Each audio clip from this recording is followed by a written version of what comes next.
ভাই কি 150 টাকার কম্বো দিচ্ছে এখন? ও ভাই দেখো দেখো 150 টাকার কম্বো দেখো, একদম লেগ পিস সাইজ দিয়ে 150 টাকায় বাড়িতে নিয়ে গেলে এরকম কি দুজন খেতে পারবে, তাই তো? হ্যাঁ, দুজনের পেট ভরে যাবে যা দিচ্ছে ভাই। দেখো কোয়ান্টিটিটা দেখো, কোয়ান্টিটি প্লাস কোয়ালিটি কোনোটাতে কম্প্রোমাইজ নেই, তাই তো ভাই? কম্প্রোমাইজ নেই, আমাদের আলু বোখরা সব দেওয়া হয়, বাটার ঘি একদম দেওয়া হয়। বাট এই না যে 500 দিয়ে দিলাম, 1 কেজি দিয়ে দিলাম, 2 কেজি দিয়ে দিলাম ভাইরালের জন্য, মানুষের শরীর খারাপ করে কোনো লাভ নেই। আচ্ছা, তো পরিমাণ মানে যেটুকু পর্যাপ্ত দরকার সেটুকুই দিচ্ছ, তাই তো? একদম। দেখো এটা পুরো বাড়ির জন্য, তাই তো?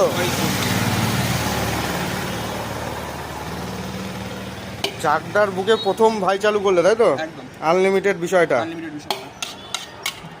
মানে প্রথমে শুনতাম যে বসে খেলে আনলিমিটেড, মানে বাড়ির জন্য আনলিমিটেড দিচ্ছ, তাই তো? মানে দেশ বদলে গেছে, যুগ বদলে ফেলছে। আর চাকদার বুকে তো তুমি রাজ করবে ভাই মনে হচ্ছে, হ্যাঁ?